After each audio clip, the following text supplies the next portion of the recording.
All right. Good morning. Good morning. I'm Terry Kimball, and I'm President and CEO here at the Chandler Chamber of Commerce. And I'd like to welcome you to our Education and Workforce Development Roundtable this morning. We're so excited for today's event because this is a collaborative session between our Education and Workforce Development Committee, as well as our Diversity, Equity, and Inclusion Committee here at the Chamber. And today we will be hearing more about the intersecting work of our educational institutions and our local businesses as we strive to continue to build a more diverse and inclusive workforce for tomorrow. And this is a hot topic. This is very, very relevant. And we've been working on this for several years, but it is really the time to be able to make sure that we're bringing this to the forefront. I really want to do a shout out and thank you to our sponsors who help make programs like this possible.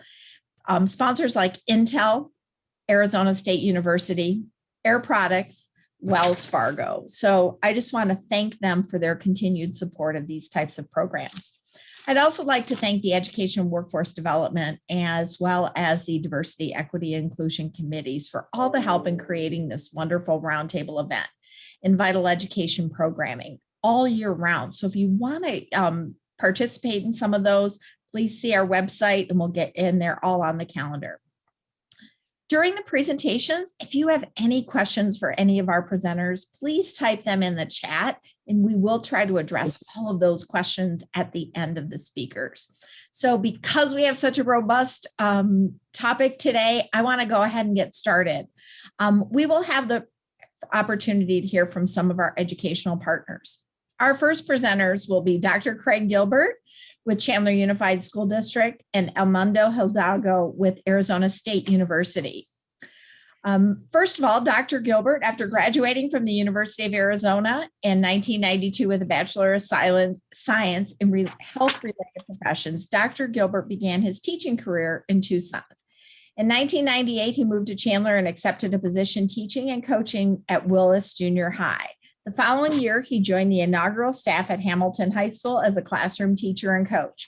Upon completing his master's degree in educational administration in the fall of 2000, Dr. Gilbert joined the school's administrative team. And in the spring of 2005, he was selected as the principal of Payne Junior High and was the first African-American principal in the secondary to lead a building in the Chandler Unified School District. In the spring of 2007, Dr. Gilbert was selected as the position of Director of Secondary Education and was the first African-American to hold this administrative position at the district level. And in 2012, he was named the Assistant Superintendent of Secondary Education and is currently responsible for supervising all of the junior highs, high schools, and alternative schools in CUSD. Dr. Gilbert received his Doctorate of Education from ASU and continues to be active in our community and not only by being a member of our Chandler Chamber Board of Directors, but is also a Sun Lakes Rotarian. So Dr. Gilbert, welcome. Also on our education, we have Elmundo Hidalgo, currently serves as the VP for Outreach and Partnerships with ASU's Educational Outreach and Student Services. In an effort to improve individual and collective economic prosperity through education, Hidalgo leads ASU's efforts to develop a comprehensive approach to outreach and include public and private sector partnerships. I will tell you, Elmundo, he has previously served as the Chief Executive Officer of Chicanos por la Casa since 2008. Prior to being appointed to CEO, Elmundo also served as the Chief Operations Officer. A few of his accomplishments are, and I was very impressed. He was the Hispanic Business Magazine named him as one of top 50 most influential Hispanics in the U.S., most influential minority business leaders, Maricopa County Community College's Hero of Education. And he was also awarded in 2011, Organization for Nonprofit Executive Innovation Award, amongst many others. Elmundo grew up in Southern Arizona, and he earned his bachelor's in economics in 1988 and received his MBA from ASU in 2000. So wow, what two fabulous presenters. So Dr. Gilbert, I'm going to turn this over to you and Elmundo to go ahead and talk a little bit about the education component. Well, thank you, Terry. I really appreciate that, and I enjoy being here today. I've been pretty fortunate to be involved with the Chamber for the last 5 years, not only as a board member, but also as a co-chair of the Workforce Development Committee. My responsibilities within Chandler, not only overseeing of our junior highs, high school, and alternative schools, but also what falls under my umbrella, at least to name a few of the things, is career and technical education, counseling and social services, secondary curriculum and instruction, district safety, as well as research and assessment. So I'm involved with a number of things within our district that really connects with our students and our families as to what do we do within Chandler. As for the Education and Workforce Committee, our mission has been and really focused on committed to growth and enhancement of educational achievement in the Chandler community. I've been really fortunate to be on this committee for the Chamber and really getting involved in connecting students, whether it's K-12 or post-secondary, to our business community. And we've been very fortunate in working with the Chamber. In this coalition, its involvement is a multi-school, multi-business compact here in Arizona, which develops and implements key strategies to increase educational attainment. Again, really focused on that. In the series of roundtables that we've had within the Chamber as it relates to education and workforce, we are always working to bring business community together to look at what are the needs that they have and really focus on how can we connect students that are graduating to the community. So what does that look like as it relates to the Chamber? Well, developing strategies that prepare workers to compete in the global market. That is so important when we're looking at a diverse workforce. It's not only what are we doing in Chandler, what are we doing in Arizona, what are we doing in the United States as a global market that we have to be able to engage with and understand what is out there in order to help our students and our workforce within our community. You know, how do we encourage our people to engage within our community into the business community, especially those that are coming from post-education? How do we engage the community? What do our partners need? What are we looking for? We've been very fortunate as a school district in working with the Chamber, and I really thank Terry for the partnerships that we've been able to engage with within the Chandler School District with the connection with the Chamber and the businesses and what they're looking for. Identifying the needs of business community through surveys and engagement through the roundtables has been important. The Chamber has done a number of surveys to the business community, one, to find out what are the qualifications that they're looking for in order to help education know what to put in place to strengthen those areas. What skills are applicants lacking? Finding out from the business community, what soft skills might there be missing? What are the things that are necessary for our students to know? As simple as being on time, right? What a novel idea, but making sure that we are connecting with the business community of what they're looking for. And then connecting students to jobs. We've been pretty fortunate within the Chandler Unified School District because we still have an automotive class that's at Chandler High. And through working with the Chamber, we've been able to get students connected to some of the auto dealerships, or we have an exceptional woodworking program. And some of those students have been able to be connected to some of the businesses in our community, such as Classy Closets, and been pretty fortunate. So when we look at that from the Chamber, you can see there's a lot of things going on there as to how that has really worked out within our community. But when we look at from the Chandler Unified School District perspective, it's what is Chandler doing to address the equity needs of students? One, we developed a COSD equity roadmap that guides our decisions in all of the areas and the things that we do. There are 5 questions that we look at. One is, what are the potential impacts for the underrepresented group already as we're making these decisions? Does this policy worsen existing disparities when we're looking at making changes? How will you intentionally involve stakeholders to look at and make sure that you're getting a view that maybe you haven't thought about? And that's real important as you're making these decisions. What are the barriers to more equitable outcomes when you're putting policy in place or you're changing the existing policy? And then how will you mitigate the negative impacts that the decisions that you're making will have? Another piece is providing equitable education opportunities in a safe and inclusive environment. Really important. It is hard for students to learn if they don't feel safe.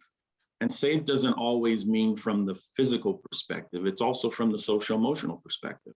How can they come and learn once we establish that they're in their relationships that they have with their teachers or their administrators or others, support staff that are on the campus, so that students come feeling safe? Because for some students, that's the safest place that they're in.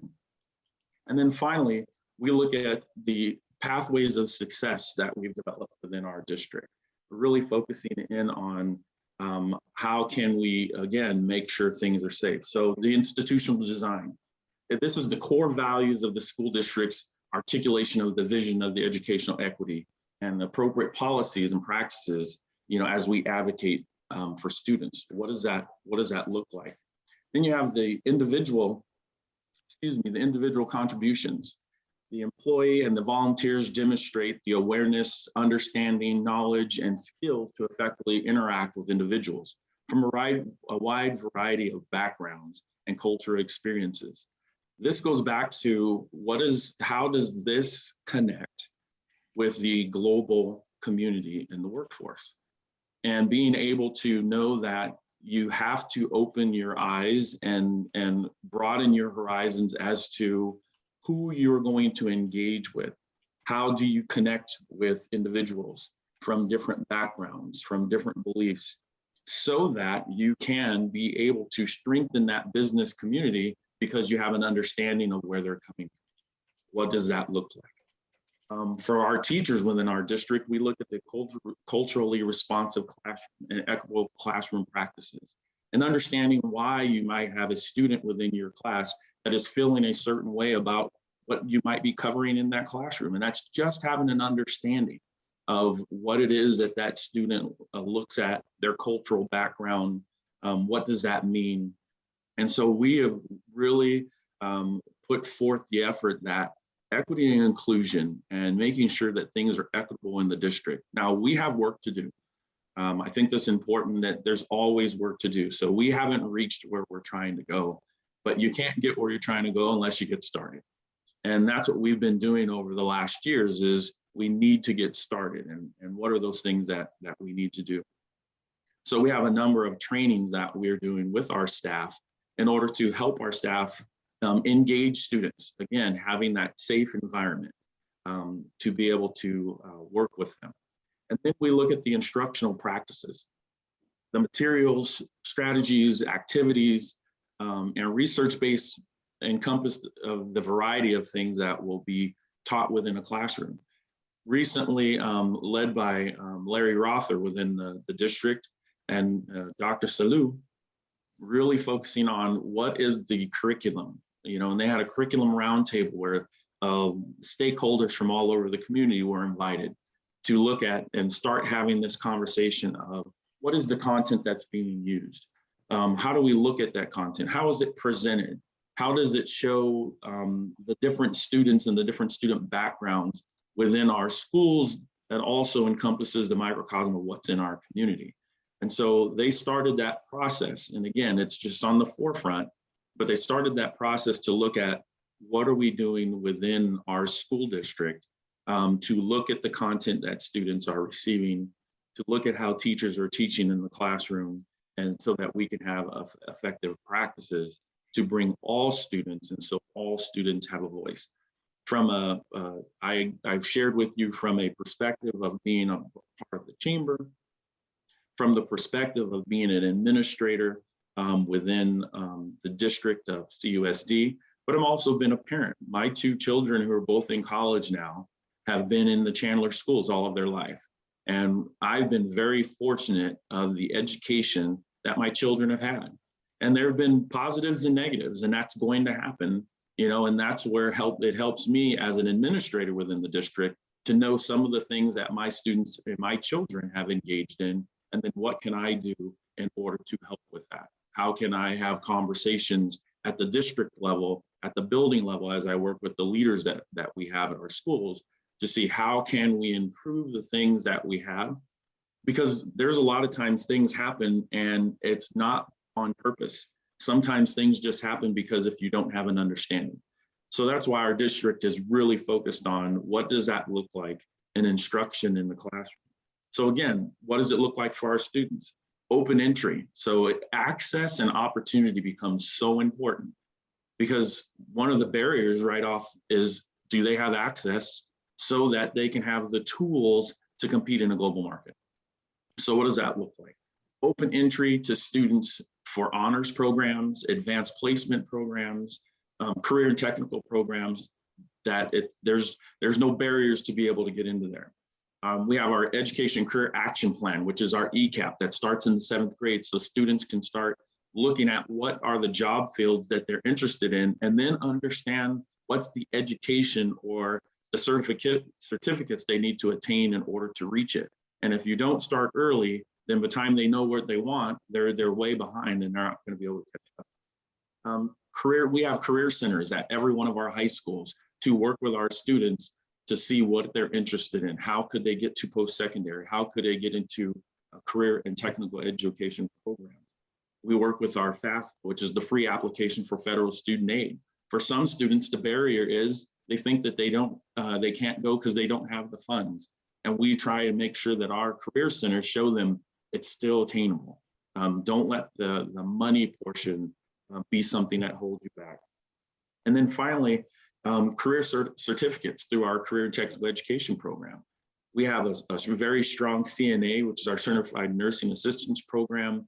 We just started 2 years ago the cybersecurity program that's at Basha High School, and expanding that and having open access to all that. And then last thing I will add is one of the things that we focus on within Chandler is our student success indicators, which really focuses on attendance, behavior, and our courses and credits, the ABCs when you look at it. One, students being in school, addressing behaviors and making sure things are being done equitably, and then what courses are available and where are students as they're earning credits so that when it's time to graduate, they're on track. So it really encompasses quite a bit of information, being from the perspective of the Chamber and how integral the Chamber is with the educational programs in Chandler, and then what we're trying to do in order to help our students. So that's just a quick overview of kind of what's happening there. And from that, I'd like to turn it over to Mr. Hidalgo. Thank you, Dr. Gilbert. Really appreciate it. Carly, can you bring up the PowerPoint?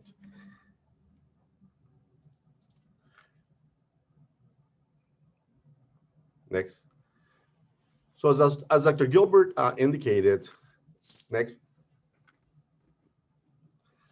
Traditionally, our educational pathways, have been pretty linear, right? We have the learner that goes through K-12, graduates, and decides, which route they're going to go, whether it's college, university, career, or in many cases, they have no plan at all. We believe that this traditional linear concept has worked for some, but really has not worked, for many, students in our community, especially communities of color. Next. So the concept that we're proposing is a concept where the learner is actually at the center of this ecosystem, and the opportunities and the engagement really allows the student to have multiple options with individuals and systems that are in support of the learner, whether they're apprenticeships, whether they're industry, whether it's community college. The learner really needs to be at the center and the focus, and really embrace the idea, of what is the next opportunity. President Crawford, for the last 4 or 5 years, has brought out a concept called the universal learner.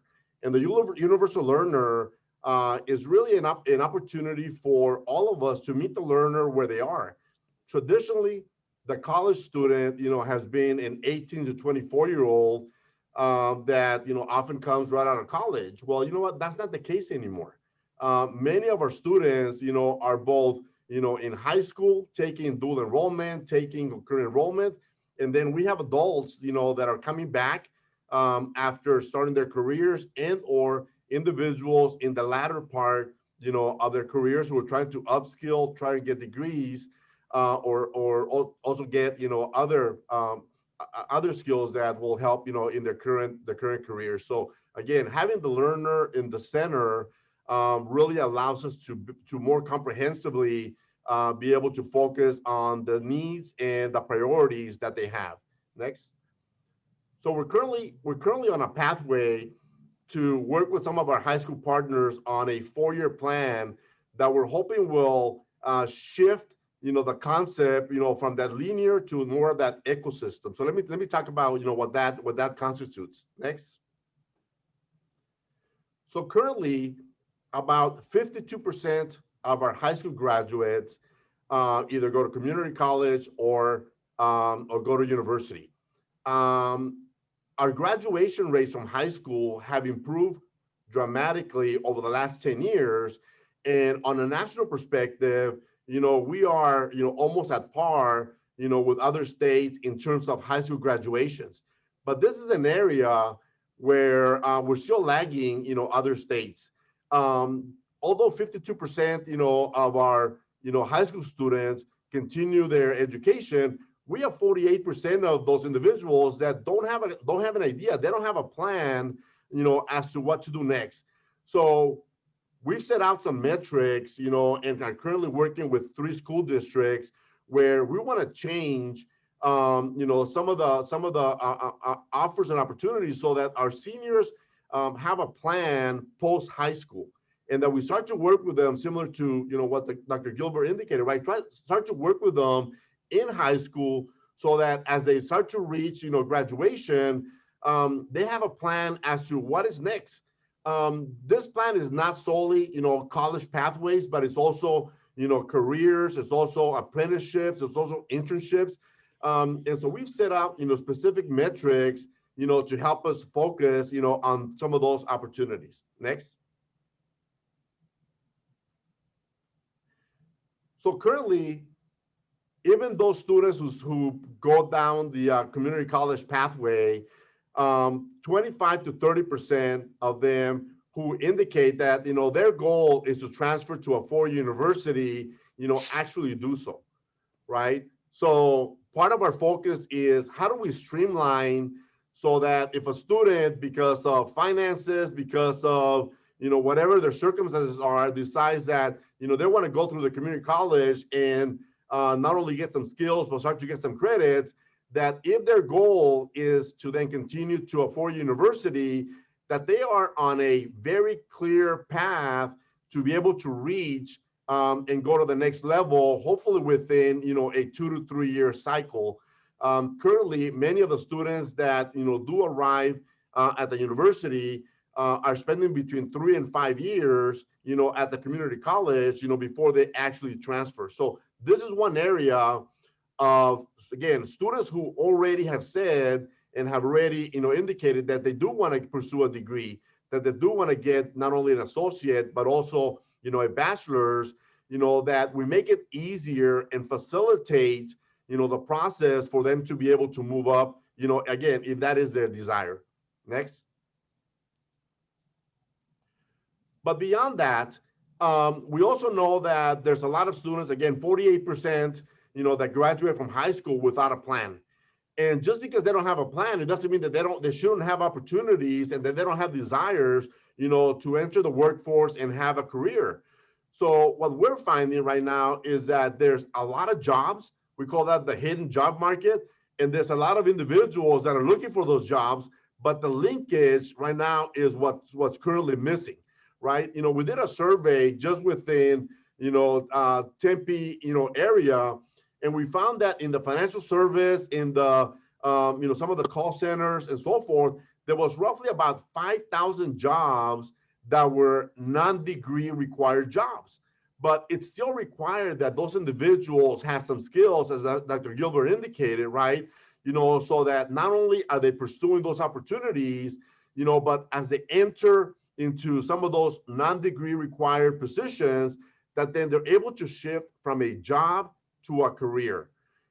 Currently, less than 20% of student assistance programs are being utilized.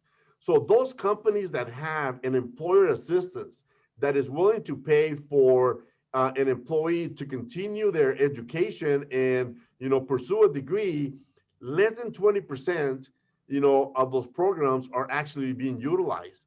And part of the reason is finances, or the person has been out of school and doesn't know how they will do in by taking some college courses, or in some other ways, again, they haven't built a resume that allows them to qualify, to enter college or university. So we're trying to eliminate, some of those obstacles. We're trying to eliminate, some of those barriers. So we currently have an initiative where a student who's been out of high school for a while, who doesn't have, a transcript, if you will, that would qualify them, can actually take a series of mini courses. And at the completion of those mini courses, if they actually did well, they get an assured admission. Basically, they get a guarantee that they will be accepted into the university, and then will continue their pathway toward a degree. So again, we're trying to work with employers, who are trying to, again, shift the mindset of their workforce from a job to a career, right? And part of that mind shift is part of the retention, that by investing in your workforce, hopefully will allow you to retain them, as well as upskill and be able to prosper within your own companies. Next. So we're talking about, again, focusing on individuals and understanding their needs and understanding their desires. So traditionally, in the past, whenever we talked about apprenticeships, oftentimes we talked about apprenticeships in the sense of, of the trades, whether it was an electrician, a carpenter, or a plumber, right? Some of those union and or construction trades. We're shifting, to include apprenticeships now that also include other certificates, as well as non-degree pathways, but that do allow an individual to be able to upskill and be able to get other certificates that allow them to, move through their, hopefully through a career pathway. So we're currently offering apprenticeships in the cybersecurity, in the web design, in other areas in the computer net system, that again allows an individual who is able to get certificates and be able to stack those credentials to then move up, move up either the corporate ladder or within, their companies. Next. So as I mentioned, right, we're currently working with 3 school districts on this particular initiative, and we're reaching out to industry, to better understand, what some of those high impact jobs, as well as trying to understand, what are the jobs of the future. One of the things that we're finding is that currently a lot of the credentialing that is out there is outdated. A lot of the credentialing that is being offered oftentimes does not tie to industry, and or when it does tie to industry, a lot of employers are telling us, right, that those things are outdated. So we're trying to work again with the various sectors to understand what are the needs that they have, and then continues to improve our process to make sure that it's relevant, as well as that it's effective. As a university, and you would say, well, what is the university doing developing certificates? Well, we know that in order to have a robust economy, we got to have individuals that are contributing, from all sectors, of our economy. And so we're starting earlier. We're going into the high schools and trying to engage the students, so that even if they're not interested in going to college or to the university at this point, that they recognize that a certificate, skill building, understanding what the needs are of industry will then, hopefully put them on a more prosperous path. And hopefully down the road, they'll decide that, what, maybe a degree is, something that they need in order to move up, within that company. So for us, again, we're starting earlier. as well as we're starting later with individuals that, again, many who have college credits but no degree. And then how do we go back, and offer this opportunity so that they're able to go back, and get their degrees and be able to, again, upskill and hopefully find other opportunities. So thank you, Terry. Great. Wow, lots of information. Dr. Gilbert, before we move on, I have just a couple of follow-up questions for you. From an educational standpoint, how can organizations ensure that they're providing those equal opportunities for students as they enter the workforce? I think part of it is it starts early. As Mr. Hidalgo shared, they have to be willing to invest. Sometimes it's going to be starting, whether it's in the freshman year and putting things out there where that you can start mentors or internships, things of that nature is so important, so that they can understand that it's investing and sowing your seed early so that later that when you're ready for that student to come out of school, they're ready to come in your organization and start and having a basis. But I think a real important piece that needs to be addressed in any organization that is really focused on how do we get a diverse workforce, and that is, does your system have inherent barriers that creates difficulties for underrepresented groups? We know what we're looking for when we're hiring, and we have a template of what we're looking for, but there might be some time where you have to look and say, what aren't we looking for? And is that creating barriers for some of the people that we're looking for? So I think those are two key pieces. Start early and invest, and look at, are you creating barriers within your system that already is making it that you're not bringing in a diverse workforce? Great. Mundo, do you have any further comments on that? Yeah, Terry, the old saying, right? If we continue to do what we've always done, right, we can't expect, a different outcome, right? So, again, a lot of the work that we're doing, is trial and error. We know that we don't have a perfect model or perfect system, right? But you got to start somewhere, and you got to start to activate, some of the concepts and some of the things that we know can work, right? Oftentimes, we get stuck in the conversation, we get stuck in the size of the problem. And so what we're trying to do is we're trying to shrink, some of those opportunities and say, you know what, let's get started, right? Let's start earlier. Let's work with our high school partners, and at least start to offer, some of this opportunity. We have dual enrollment, and we've had dual enrollment, for many years. Well, not everybody, right now is considering going to college or going to university. Again, that 48% that doesn't have a plan. So who's talking to them? How are we engaging them? How is industry coming in and saying, hey, I have jobs, right? These are the skills that I need. These are the things that I'm looking for. And, even as a part-time job, again, we think that an apprenticeship or an internship only happens after high school. Well, a lot of our high school students also need jobs just to sustain themselves, and to have some, walking around money, right? So why not start to offer some of those opportunities earlier on, not because we don't want them to continue their formal education, but because for some, that is the pathway, right? That is the opportunity they need, for that light to go on a little sooner, right? And we start to not lose them, when something is not in front of, or a plan is not in front of them for them to pursue. Well, and Terry, let me add real quick to that. And as it relates to dual enrollment, you're exactly right. We have quite a bit of dual enrollment, whether it be working with the community college in Chandler Gilbert or with our university partners. But within CUSD, we have a robust career and technical education program. And one of the things that we've been doing for many years, and that is having our programs at the high school showcase what they have. We send all of our 8th graders, unfortunately this year we couldn't, and everything had to be done virtually, but we take all of our 8th graders to our high schools that they're going to be attending so they can see all of the career and technical education programs that there are offered, so that they have the opportunity to enroll in those different programs and look at where the possible certificates may be. So it's because we understand it's career and education.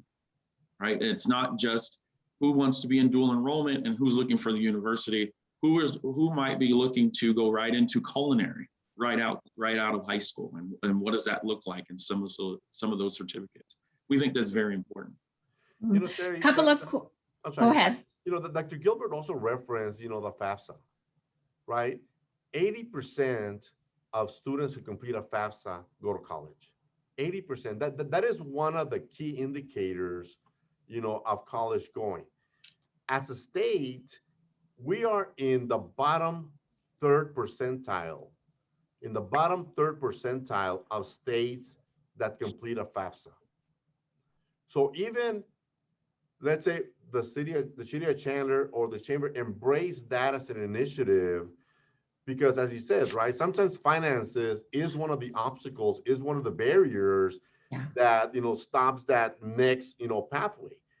So if that was an initiative where, let's say 100% of seniors, 100% of students graduating from Chandler were invited to complete a FAFSA, that in itself would open doors and opportunities, because even for those individuals who are middle class, who believe, well, you know what, it's a waste of a time to complete a FAFSA because I'm not going to get in financial aid. But well, you know what? Many universities use the FAFSA to also award scholarships.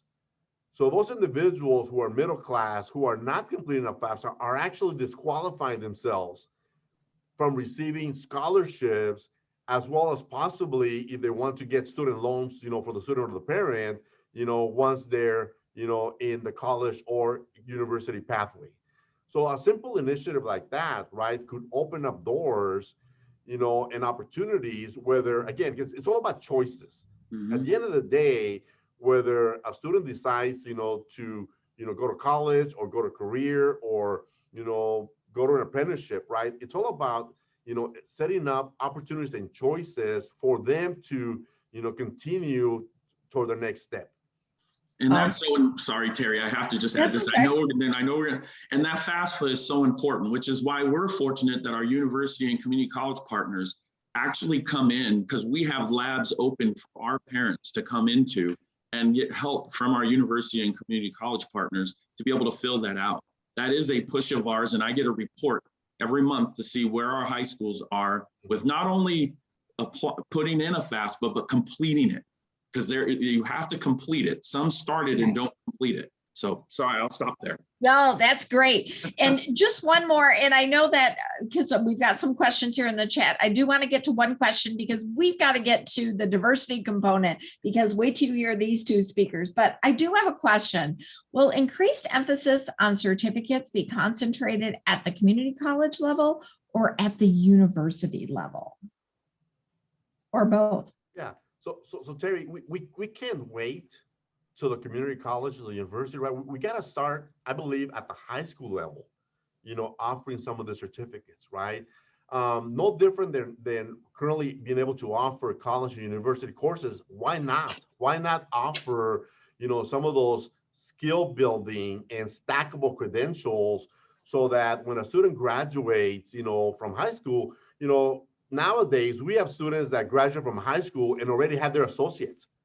So why not have individuals that are graduating from high school and have, you know, half a dozen stackable credentials behind them, right? That, again, just emphasize the skills that they're learning and the skills that, again, they're ready to engage, you know, as they go into the college or university. Currently, 70% of our university students work.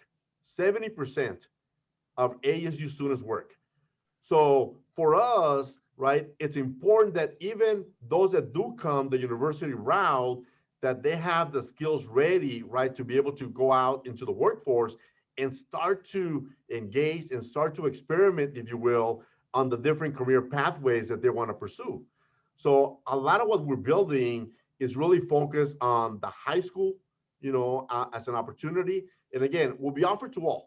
Again, because these credentials are online, right? If somebody who is already out of high school or somebody that, you know, just wants to upskill, they will be available to them as well. But really the concentration of our focus is really starting to start earlier. And earlier really means high school at this point. Great. Well, and I don't want, I'm going to cut you two off here because I want to make sure that we get to both Tyler and Dr. Crawford, where I know that there's going to be more questions coming up in our chat. So thank you so much for that wonderful insight. Next, we have the opportunity to hear from Tyler Conaway with PayPal and Dr. Bill Crawford with DW Consulting. And they actually are our co-chairs for our Diversity, Equity, and Inclusion Committee. And they're going to be sharing a little bit more about their ongoing work of what this committee is doing and how it ties to education as well. And just a little bit about Tyler. Tyler is a senior manager at PayPal within the Global Enterprise Risk Management Group. And Tyler's professional focus lies in financial credit and fraud risk management and has worked for over 16 years. He's also the leader within the business community championing diversity, equity, and inclusion. And his accomplishments include building and leading PayPal Pride, an employee resource group which serves PayPal's LGBTQ and employees around the world. So he's that global expert. Tyler's passion for inclusivity and seeing the opportunity for all to thrive is reflected in his leadership in both the business community and within the city of Chandler. He's also the, obviously I talked about him being the co-chair of our diversity, equity, and inclusion, but more importantly, he also recently sits on, he's a commissioner on the city of Chandler's Human Relations Commission. So thank you, Tyler, for joining us. And Dr. William Crawford serves as the Senior VP of for Educational Services with DW Consulting, a minority-owned small business here in Chandler. He's also employed as part-time faculty at NAU, and Dr. Crawford retired from the Maricopa Community College District in 2017 after a distinguished career of more than 24 years, and most recently as the vice president at Chandler Gilbert Community College. His experience in higher education includes 14 years in college administration and 10 years as a college professor. Prior to Maricopa Community College, Dr. Crawford was employed by the Phoenix Police Department, where he held numerous leadership positions and served with distinction for over 23 years. Yes, Dr. Crawford started when he was 10. All kidding aside, he is actively engaged in both professional and community organizations. And as I stated earlier, he's very involved with our DE&I committee as co-chair. He's president of the American Justice Educators Association, chair of the City of Chandler's Merit Board, and vice chair of the City of Chandler's Public Safety Retirement Boards, and a board member on the Chandler Education Foundation. Dr. Crawford and his wife, Diana Washington Crawford, have resided in Chandler for over 22 years and have a blended family of 3 children, 7 grandchildren. He holds both a doctorate and master's of education degrees from NAU and a bachelor's of science in justice studies from ASU. So I couldn't bring you 2 of the most talented people that we have here in Chandler. So Tyler and Dr. Crawford, I'm going to turn things over to you and let's see what you have to say. Thank you very much, Terry. All right.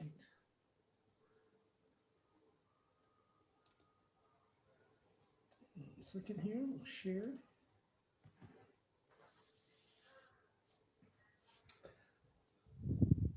All right, so thank you, Terry. As Terry mentioned, Dr. Crawford and I co-chair our Diversity, Equity, and Inclusion Committee at the Chandler Chamber.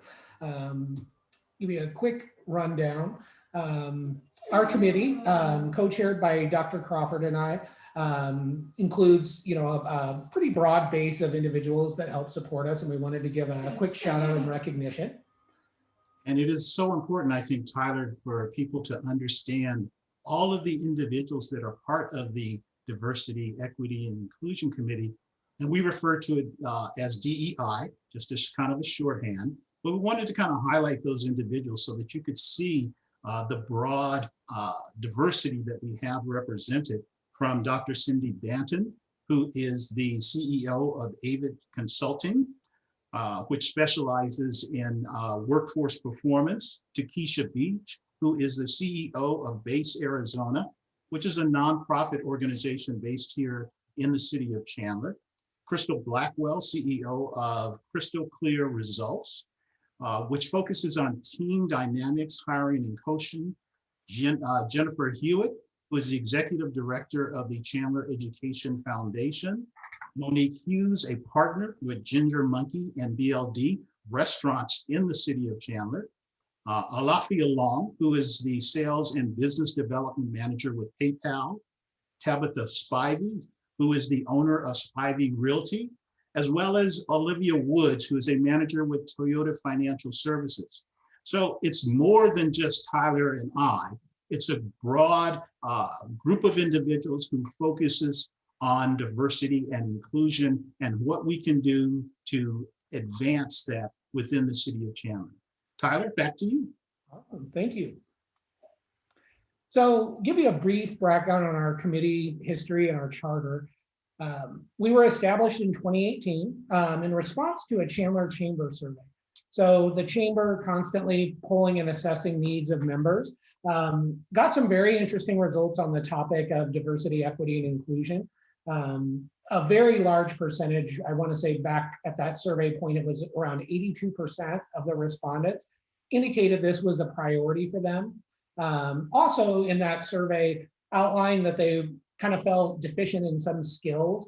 Wanted the chamber to sort of take leadership and help drive content, education, ways for businesses to focus on diversity and inclusion at multiple levels of their businesses, be it recruiting, engagement and retention, brand.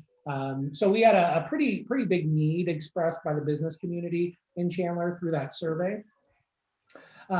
We tasked ourselves kind of in response to that survey and just in polling chamber members with generating content. We do quarterly presentations for chamber members on a variety of topics. This year so far, we've delved into safe space, difficult conversations, how to address social justice issues in the workplace. Upcoming session will focus on the language of diversity, and we continue to put content out throughout the year.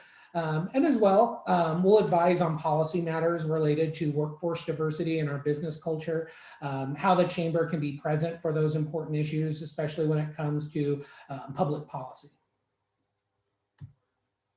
So we want to hop in and just kind of give a little more overview of diversity and inclusion. And one of the places we actually start with is focusing on what our diversity and inclusion efforts are not. Really, we're not encouraging a culture of quotas, promoting or hiring unqualified people, favorable or unequal treatment. Also, not focused on being comfortable in the status quo.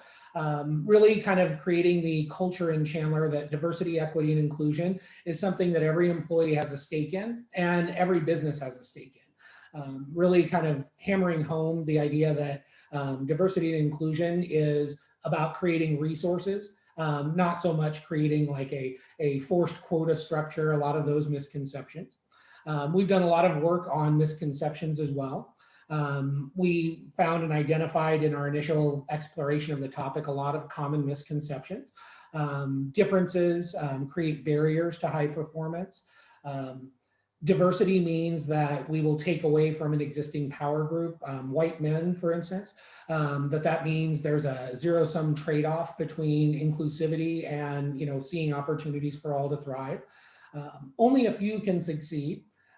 Quite the opposite. We see a lot of unfulfilled labor demand, labor shortage. There is definitely opportunity for all to thrive. So we want to make sure everyone is level set and has the right access to do so.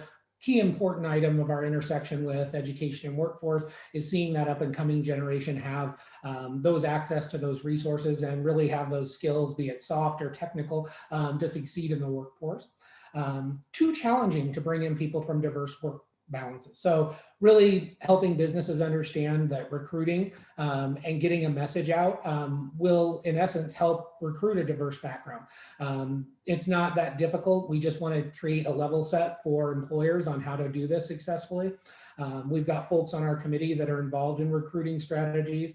And I think that's a really important thing to call out, that a lot of times the barriers that we see not only lie in maybe the technical background or access to education, but also just in getting messages out about what positions are available. So that's another opportunity that we have to intersect with education and workforce. And, a misconception that, hey, differences don't matter. We should all just be one at the workforce. As we will touch on in a later slide, up and coming generations celebrate their differences, celebrate their authentic selves. And in building that generational continuity, we have to kind of dispel that myth that people need to drop who they are when they come into the workforce. And that's something that diversity and inclusion works on in terms of building that culture around accepting people authentically. Give you a little terminology now around what diversity, equity, and inclusion is and what we work on. Diversity, commonly misunderstood, I think, but really is just a measure of differences, the attributes of employees in our workforce. Some of the things that are most, I think, notable when you hear diversity is gender, race, ethnicity, veteran status, disability, age. There are so many other indicators, including like education level. That's a pretty key marker that differentiates socioeconomic status. But the list is very exhaustive. Equity, really looking at what's our access? What is the access of our workforce? Fair and equitable access to resource and opportunity. Do we have a relatively level playing field? You can never in any business culture create a perfectly uniform equal access. There will always be differentiators based on what people's ambitions are, what they want to accomplish in life, their ideal career balance, where they feel their talents lie. But we really want to make sure that we correct disproportionate allocation of resources and make sure that there is access to opportunities for all. So in that equitable mission, we find a lot of wonderful overlap here again with our education and workforce partners. And inclusion is really what we're educating on is our business behaviors. Creating an environment where everyone is welcome to be their authentic selves, focusing on those core skills of being respectful, welcoming, valuing others, creating a sense of belonging. Ensuring we hear from everyone, not just those extroverts are our inside circle.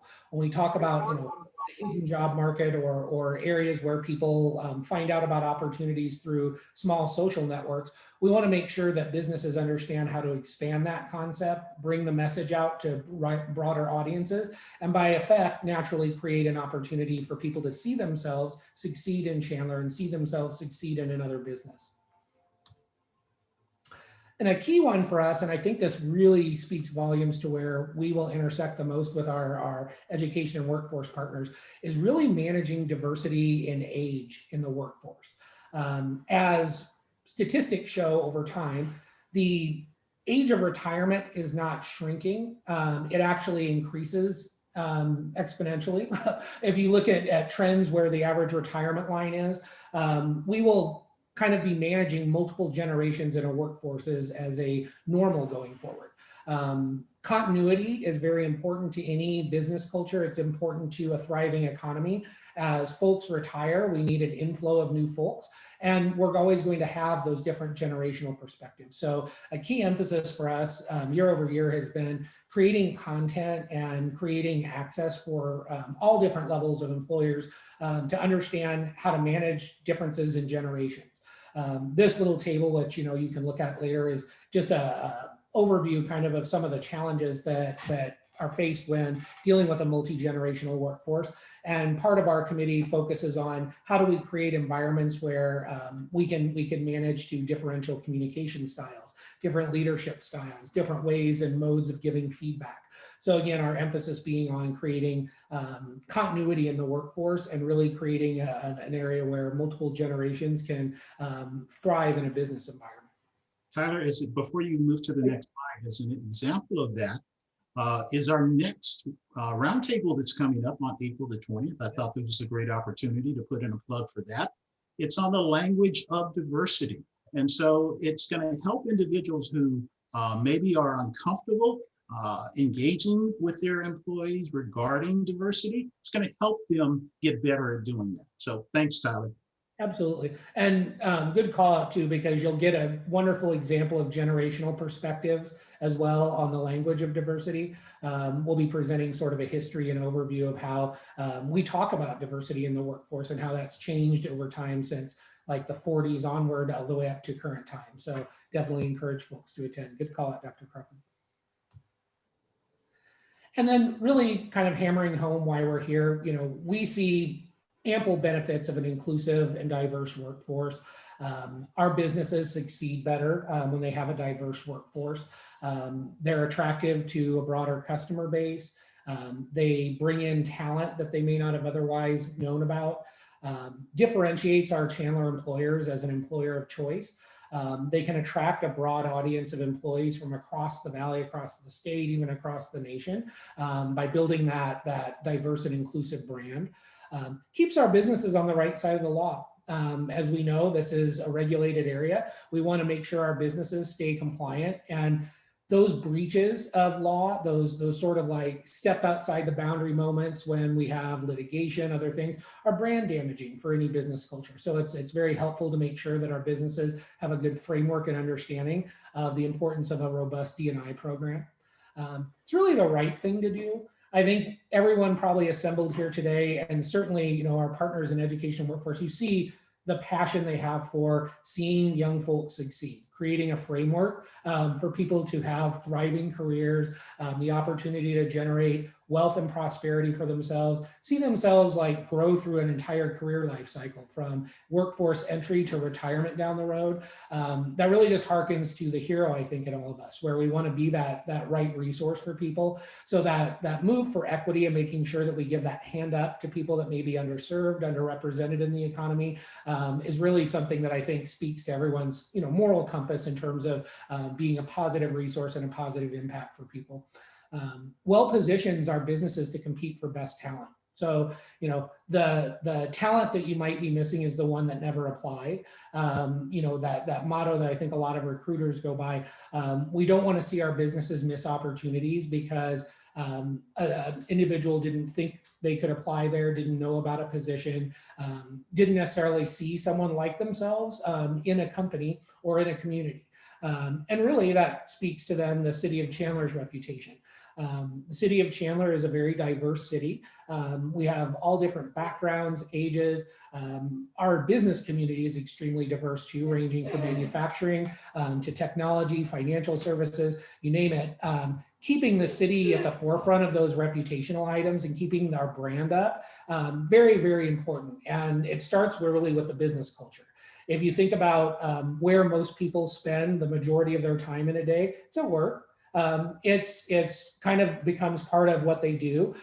So when we create that business culture that speaks volumes to diversity and inclusion, we incrementally buffer the city's reputation for an inclusive and diverse residential lifestyle. And that's what we have for you. Thank you. Great information. Wow. So a couple of questions for you, Tyler and Dr. Crawford.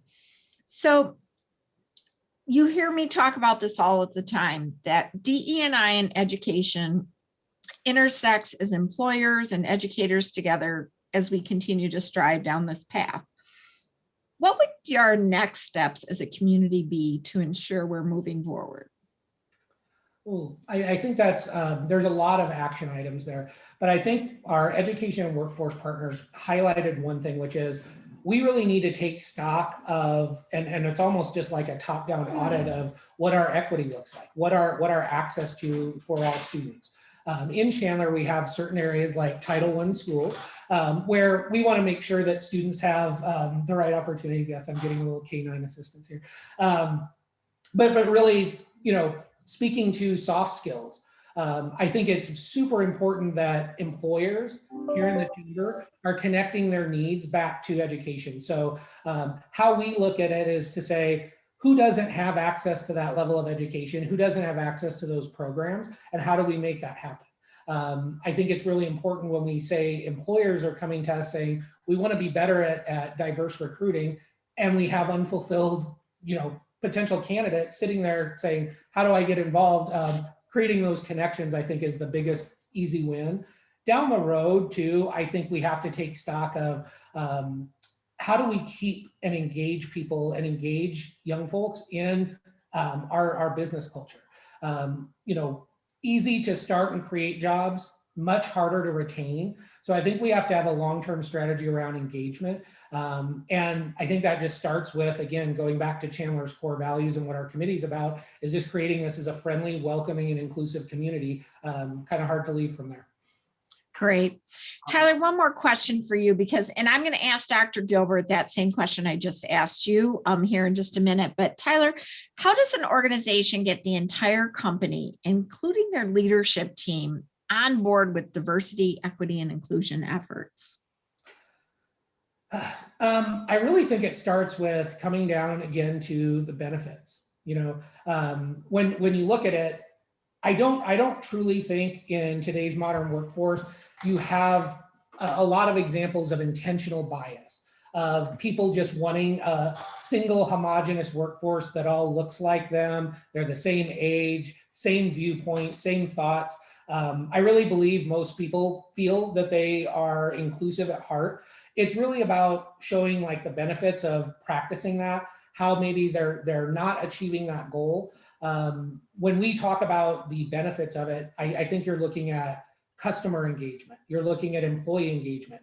Retraining new employees because employees leave, huge cost to businesses.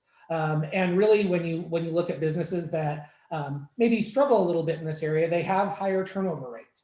A lot of the employment statistics we look at say when employees see themselves or accepted, feel like they belong in a workforce, they actually, stay. And that retention of an employee over time is also how you develop them. Kind of core to equity, right? If someone joins your organization, maybe at an entry level, they have an opportunity to grow. And do you have an opportunity to support their skill growth? You don't want to educate someone to have them leave your company for someone else. So when you're creating that dual track, right, an inclusive sense of belonging, but also investing in their development, you're creating that continuity for yourself. That's your up and coming leaders. That's your bench strength coming, into full play. Great point. Could I respond to that just a Sure. second in regards to something that Mr. Hidalgo said? I think it's important for us to understand that our future workforce will be different than what we've seen in the past. We have to understand that. We have to plan for that. We have to prepare for that. And we have to make sure that our managers and our leaders are prepared for that future workforce and what's important for them. The young people coming in today into the workforce have different values than we've seen in the past. So it's important for us to understand that and to engage them and make them feel welcome, make them feel like it is an inclusive culture where they can be successful. Well, and let's talk about that. So how does that development affect an organization's culture? How do you change that?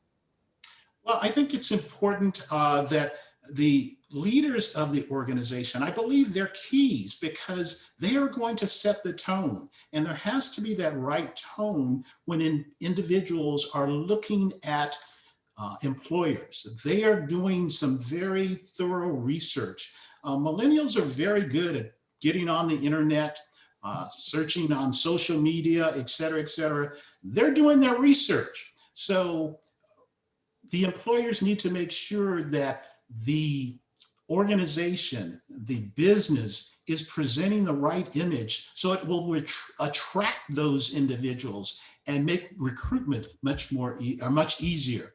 Tyler, I believe you were going to say something. Yeah, I think when we're even looking past millennials and at Gen Z, you see social media sentiment and just cultural sentiment within Gen Z questioning, sometimes I think the value prop of higher education, not wanting to be saddled with debt. We hear it time and again, financial barriers, those sort of things.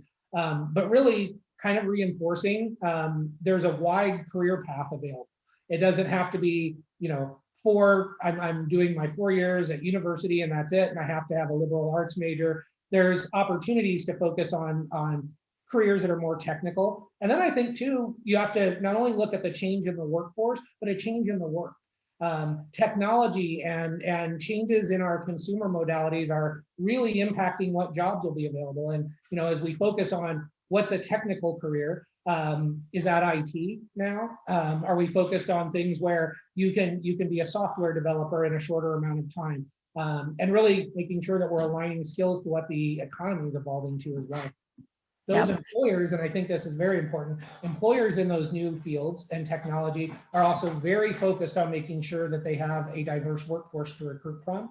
And it's really something that shows up for them because in a way they're representing the world. Most of the larger technology brands are larger global companies, and they want their customers to see themselves and their employees as well. So it's very important to them to have balanced representation. Well, and I want to jump and bring the whole panel back on for some questions, but I do want to touch on the point, and several of you have talked about it in your presentations. You know, when we get companies that look at coming to Chandler, some of the top things that they ask about are, number one, what's workforce like? Number two, what's our educational system like? And then our healthcare system. Those are probably within the top 3 or 4 that companies always ask. How do we tie that DE&I? Is DE&I important when a company's looking as an economic development tool in your community? Or I'll open it up to any of you to answer that. Yes, I think when you see larger, especially I would say larger employers, that's an index that they're looking at. I think it's an index for employers, but it's also an index for employees. You know, a lot of times you're going to hire people that might live geographically a state away. They might not necessarily want to move if they don't see themselves being able to thrive in a community. So I think it's pretty important, and we hear it from a lot of top employers too. When they're assessing a workforce, it's a component they're looking at. They're obviously looking, I think, first and foremost at, are there people skilled to do the job? If I were to locate here, do I have a workforce that has the right competencies, educational background? But from there, they're also looking at saying, do I have a right age mixture? Do I have continuity? Do I have the ability to have diverse recruiting? We hear it from all the recruiting staff that we have in the chamber, and we're hearing it also from the employers themselves. Great comments. Terry, a lot of the companies that we work with feel inadequate to address DEI. You know, they don't know where to start or who's responsible for it. ASU actually partnered with Starbucks several years back, you know, when, you know, Starbucks, you know, got in trouble. Their CEO came to Dr. Crow and said, hey, we need some help, you know, in this effort. And so we were able to develop a series of conversations, a series of videos that touches on the many racial, but, you know, other gender and other topics. And thanks to Starbucks, you know, we've made that available through a series called To Be Welcoming. So if you just go to ASU and Google To Be Welcoming, these are a series of videos that are available for free, you know, to any company of whatever size, that they can decide, you know, how to incorporate that into their conversation. Again, it's not intended to make experts, right? That's not the intent of it, right? It's intended to be able to have conversations that hopefully leads to a plan, that hopefully leads, you know, to some reflection from, you know, that leadership in that company, you know, to understand how they're going to differentiate themselves from other companies. You know, when you have a Bank of America that is trying to hire 600 individuals, and you have another company that is looking for the same skill sets, what is the difference? Yep. Right? You know, to the young person, you know what, you know, a messaging or the fact that the current workforce, you know, is more diverse and that is more inclusive, that may make the difference in people being attracted to it or to not, or even their retention, right? So we're also making that available, and we're currently working, thanks to the Piper Trust, with not-for-profits, because not-for-profits are having the same conversation, right? You know, their board or their governance, you know, again, may not reflect, you know, the customer base, the client base that they're serving. So again, this is something that really crosses all sectors, right? And again, it's a conversation that really needs to be had. So really appreciate you guys, you know, tee this up, you know, and continuing through this effort, because again, it's not going away. Some people think that it's just the flavor of the day, but unfortunately, where our current society is, it's a conversation that's going to be with us for a while, you know, and you can't put that genie back in the bottle, unfortunately, right? You got to address it, and you got to figure out, what is your plan? You got to have a plan. You can't be on the sidelines, you know, and not be proactive, you know, in managing this. Well, and that's why that when we did the survey to our members back in 2018 and this committee started, they've got a lot of that work. And just as you're talking about those videos that you have, that's what our roundtable discussions to help better educate, because people just don't know what they don't know, or they realize they have to put their different lens on. And so our committee, between our education partners and our committee, I'm so proud of the work that they're doing. Let's open it up to some of our questions here. Here's one. How can you help students do something more in alignment with their giftedness and strengths, rather than just career that they may end up not liking? Who wants to take that one on? I'll start. I think from an educational perspective, one of the things we do, and it starts down in elementary as well as even in the junior high, and that is introducing students to what their interest might be. I mean, I think that's a starting point, because we know once students are in college, and I'm not in the college perspective, so those of you in the university area, they change their major at least, 3 times? So we know starting even early on, there's going to be a lot of changes between what they think they want to do and what they're going to do. The problem becomes if you don't have some idea to try and help them with some things to think about, then they limit their options just because they didn't put forth some of the effort. I think that's always important. And I share that from an educator, but also a parent. I've always told my kids not what they want to do, but I want to make sure they have the options to do whatever it is they want. And if you close that down, then you make it difficult on yourself that maybe I want to be a doctor. So understand what those courses are, or what the pieces are that you want to do. And if that's not where you go, and you go to another field, but you at least didn't close your options to yourself at that. So I think it's important that you're introducing them to a variety of things. But from a K-12 perspective, our job is to make sure that when they leave us, they have the tools to have the options so that they can access what they want. All right. You know, Terry, unfortunately, a lot of our first generation students are not aware of all the multitude of options and career pathways that they have. Oftentimes there's 5 careers, or 5, pathways. They think they got to be a doctor, a teacher, an engineer. Even when you ask them, what kind of engineer do you want to be? They kind of look at you as like, oh, there's more than one kind of engineer, right? And so sometimes, the changing of majors manifests itself, in they're trying to find, the right pathway, right? Unfortunately, a lot of our first gen college students, there's such an urgency to get through it and graduate and get to the workforce that they don't have time for exploration. They don't have time, to go and find other opportunities, to find their strength, right? To find that one thing that maybe, that maybe they started in a particular degree, but they're better at something else. They will never find that something else unless they go exploring. But when 38% of our students are first generation, right? They don't have permission, if you will. They don't give themselves, that opportunity to go and explore. Why? Because there's an expectation, right? That they're going to go to college, they're going to graduate, they're going to get to the workforce. So part of that exploration at the high school level and the early opportunities is really key, not because we don't want them exploring in college, right? But because, again, we want them to think broader than those 5 majors, than those 5 career pathways, right? How does somebody think about, again, getting into something that is not a traditional career, or again, even the engineers that are referenced, right? If it's not through, again, some of the exposure that hopefully happens, earlier on.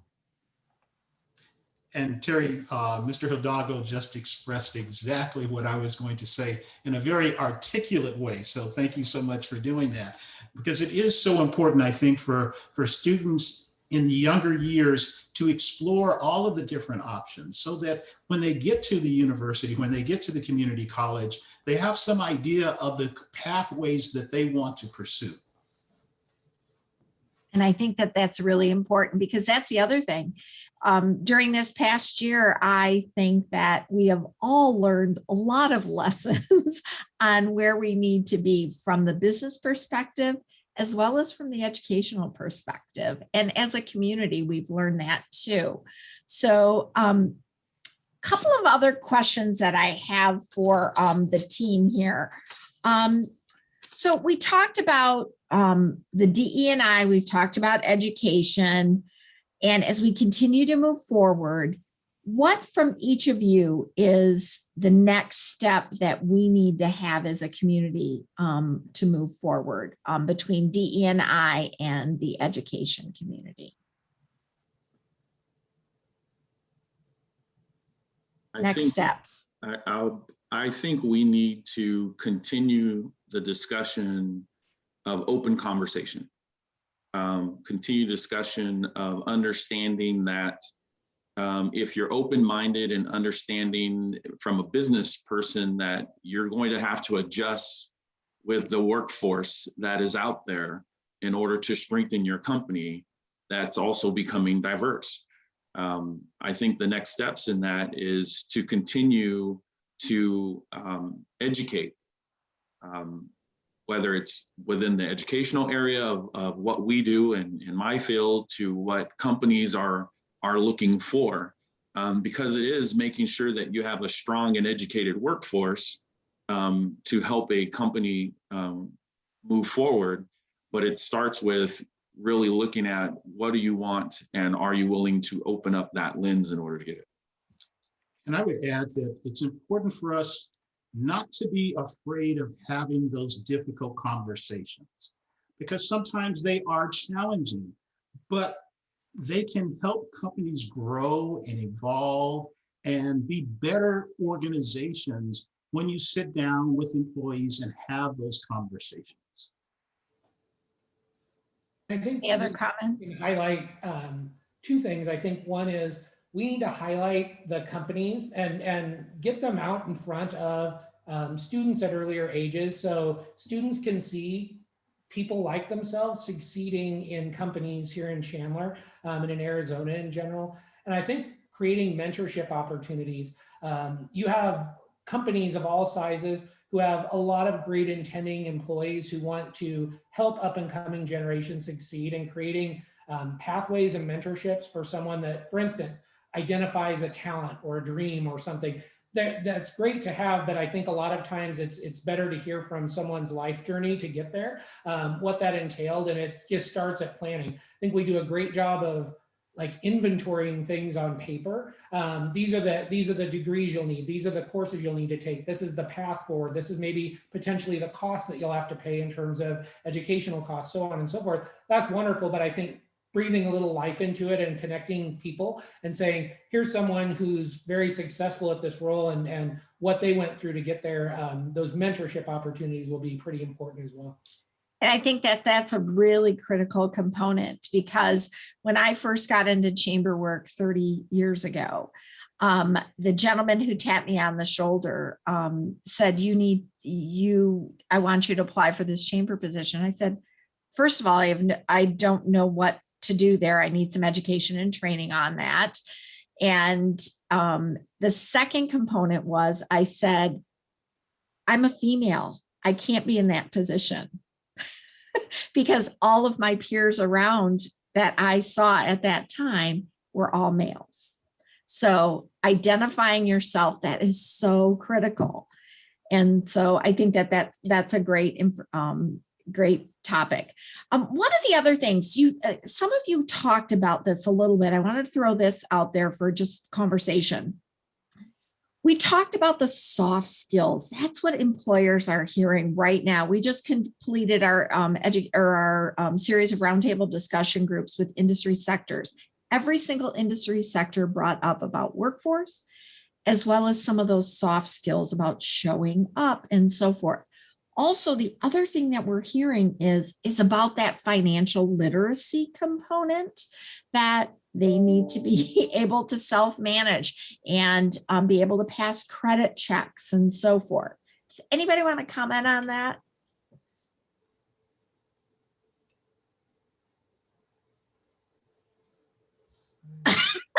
I know I haven't just stumped you. I think that's a lot of topics embedded in there, but soft skill wise, yes. And I think this speaks to a question we had in chat too.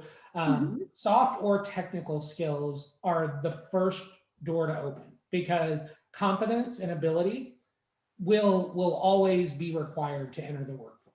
You're not going, even a lot of what we label entry-level positions, there's a growing expectation that people have some background skill, have taken some sort of technical programming to get in the door. I think building soft skills is important as technical skills. One of the things we hear from employers in the D&I space is the idea of cultural competency. They want individuals coming in who can adapt to a multicultural customer base, who can adapt to a multicultural office space. And it's very important to employers to see that skill cultivated in our young and up and coming workforce. I think you never want to take for granted that just because someone is a younger generation, they're excellent at this. We really have to build those skills. And I think that's really one of the intersectional points. Credit scoring wise, looking at those aspects of things, I think when you have people that lack financial literacy and just have not had the opportunity to learn it, credit scores are just a symptom of a deeper problem of, did we invest time, and can we invest time now in basic financial concepts? Anyone coming in, even if they have no credit or good credit, who doesn't have those skills will eventually find those things gone. So I think, assessment and understanding what our students know at different levels. You'd be surprised at the number of folks that come in at age 24 or 25 who still maybe lack some of the fundamental principles of cash flow and managing, bills and things like that. It's just something we need everyone to have, I think, not necessarily focused on one generation or another.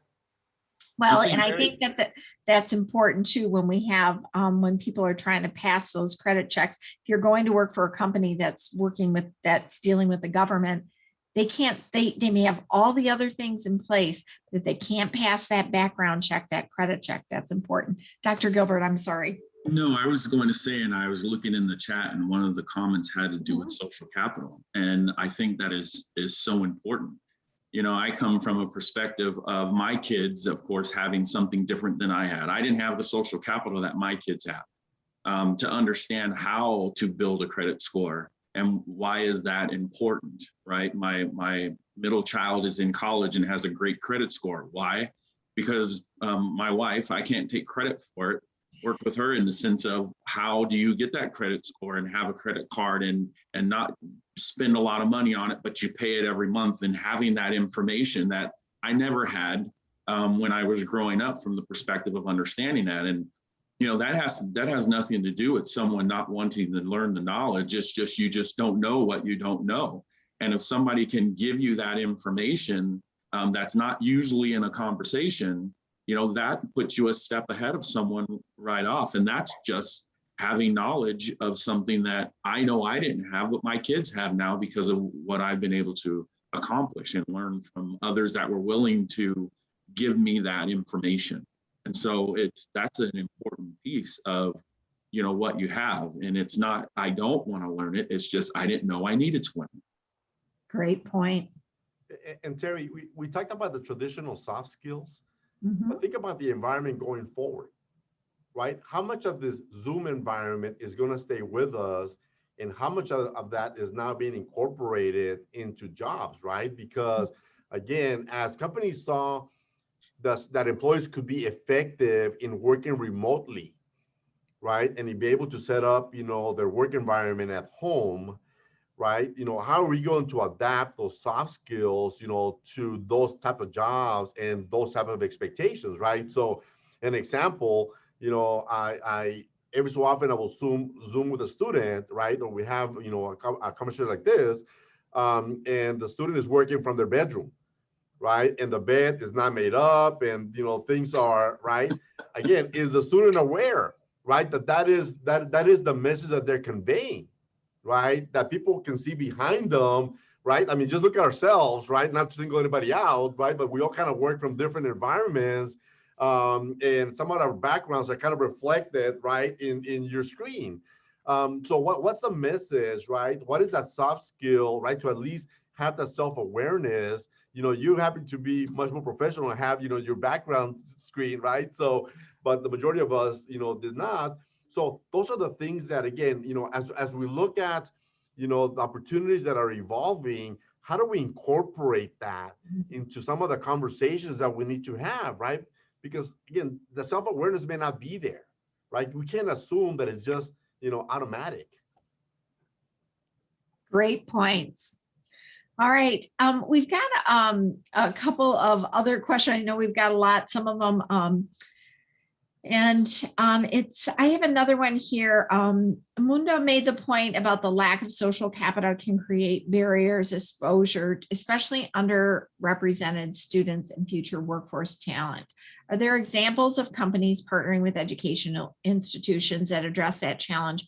And I think you had mentioned a little bit. Do you want to expand upon that, or does anybody else want to jump in as well? Well, I mean, I'll give Starbucks, you know, a plug here because, you know, again, they're currently making an investment on their workforce that is not self-interest. What I mean by that is, you know, an individual that works for Starbucks, you know, for at least 6 months, they can actually start their college pathways, you know, and the expectation is not necessarily that they're going to work for Starbucks, right? But that they're going to go out into the community, having had their degree, you know, and be contributing, you know, to the larger society. I mean, again, that's a big company that obviously has resources, you know, but nevertheless, it's still an investment, right? It's still something that is tangible. But I don't think you have to be a company of that size. You know, I think it's doing a self-assessment and determining, you know, what is the change that you want to make within your company, regardless of size, right? Just look at the makeup of your workforce right now. That's a first start, right? And make the commitment. Do you want to make a change or not? If you do want to make a change, look at your processes, right? So look at the steps that you got to take if you want to have a different outcome, right? But again, there are those large companies that have made those big investments. Well, and then there's companies, and Tyler, I'll put you on the spot real quick, but while I wrap up, but you know, PayPal is one that they want to get their employees in there. It's okay if they don't have that formal education yet. Get them in there, get them really loving what they do, and then let their company then help pay for them to move forward. So, and I love that philosophy. So, but I just want to thank all of you as panelists. You have been absolutely amazing and in your presentations.